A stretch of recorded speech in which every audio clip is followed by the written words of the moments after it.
Assalamu alaikum, this is Ram and you are watching my YouTube channel Functional English. My today's topic is the format of the formal letter.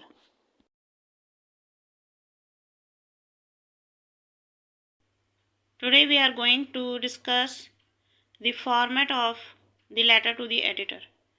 आज हम किसी letter को discuss नहीं करेंगे, ना ही letter लिखेंगे, बल्कि हम डिस्कस करेंगे एडिटर के नाम लिखे जाने वाले लेटर के फॉर्मेट को, कि वो लेटर किस तरह से लिखा जाता है। लेकिन इससे पहले हमें ये पता होना चाहिए what is letter to editor, यानी एडिटर के नाम, अगर हम कोई ख़त लिख रहे हैं तो वो ख़त कौन से होते हैं, वो क्या ख़त होते हैं, उसमें क्या लिखा जाता है। तो पहले हम ये जान लेते हैं। A letter to the editor is a letter written to the editor of daily printed publications to highlight the social issues of concerns. Editor के नाम लिखे जाने वाले ख़त वो ख़त होते हैं जो कि एक ऐसे अखबार के एडिटर को लिखे जाते हैं जो डेली प्रिंटेड होते हैं, जो रोज़ाना पब्लिकेशन जिसकी होती है, उन अखबार के एडिटर्स को लिखा जाता है और उसमें उनको जो इश्यूज़, सोशल इश्यूज़ जो होते हैं वो हम उनको उन लेटर्स के थ्रू बताते हैं ताकि वो जो कंसर्न अथॉरिटीज़ हैं वहाँ तक हमारी आवाज़ पहुँच सके और वो हमारे किसी भी प्रॉब्लम का कोई अच्छा सा सलूशन निकाल सकें। अब ये जो फॉर्मल लेटर है, अब उसके बाकायदा फॉर्मेट को हम देखते हैं कि उसमें हमने क्या लिखना है और किस तरह से लिखना है। तो स्टार्टिंग में हम लिखेंगे कि इसमें योर नेम लिखा हुआ है। इसका मतलब ये है कि जो शख्स लेटर लिख रहा है उसका नाम आएगा। योर एड्रेस में इट मीन्स कि जो शख्स the person who is writing this letter, तो उसका नाम जो है वो यहाँ मेंशन करना है और उसके नीचे हम उसका कांटेक्ट नंबर से मतलब ये है जो शख्स लेटर लिख रहा है उसका कांटेक्ट नंबर, अगर कोई ईमेल उसके पास अवेलेबल है, उसकी कोई ईमेल आईडी है, तो यहाँ पे अपना वो कोई ईमेल एड्रेस भी डाल सकता है। ईमेल डालना इतना ज़रूरी नहीं है, लेकिन बस नाम, address, contact number, it will be enough. Then हम यहाँ एक डेट लिखेंगे और वो डेट जो है उस वक्त की होगी जब वो लेटर लिखा जा रहा है। उसके नीचे अब हम जिसको लेटर लिख रहे हैं उसका नाम लिखेंगे, यानी कि अब ये लेटर लिखा जा रहा है एक एडिटर के नाम, तो दी एडिटर लिखकर हम उस अखबार का नाम लिखेंगे।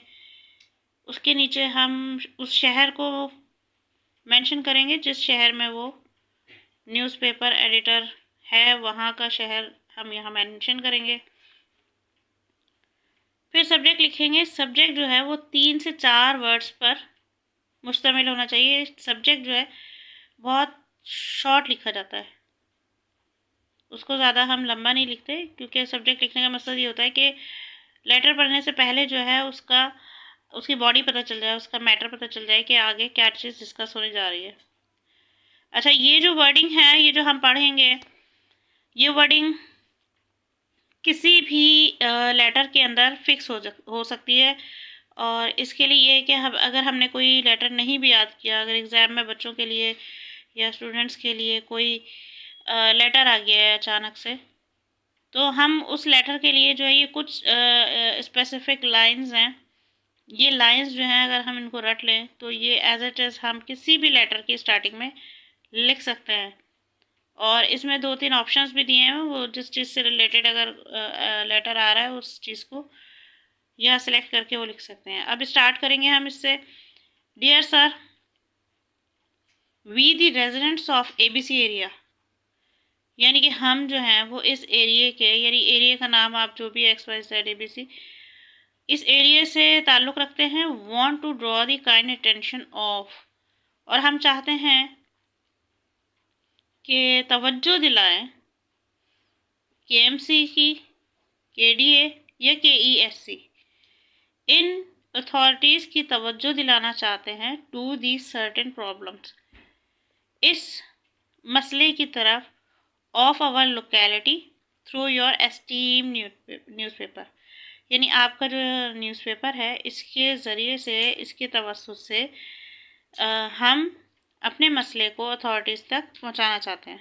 ठीक है। उसके बाद जो भी आपका कोई लेटर आया हुआ है जिस टॉपिक से रिलेटेड है, वो टॉपिक आप जो है थोड़ा सा अपनी वर्डिंग यूज़ करनी पड़ेगी और 1 से 2 या 3 लाइन जो भी आप जितनी आपकी ग्रामर है टू द पॉइंट बात करके आपने इन 2-3 लाइनों में यहाँ लिख देनी है। इसके बाद हम जो है वो लास्ट पैराग्राफ करेंगे, और ये भी वो पैराग्राफ है जो कि हर लेटर पर फिक्स हो सकता है। अगर आपको कोई लेटर का मैटर नहीं याद है तो आप ये स्टार्टिंग का पैराग्राफ और ये लास्ट पैराग्राफ यानी पैराग्राफ नंबर 3 जो है वो आप एज इट इज़ याद करके किसी भी लेटर के अंदर लिखेंगे तो ये आपका लेटर कंप्लीट हो जाएगा। और इसमें अगर कोई स्टूडेंट्स हैं, उनका एग्ज़ाम है, तो उनके नंबर्स और उनके मार्क्स जो है वो अच्छे आ सकते हैं।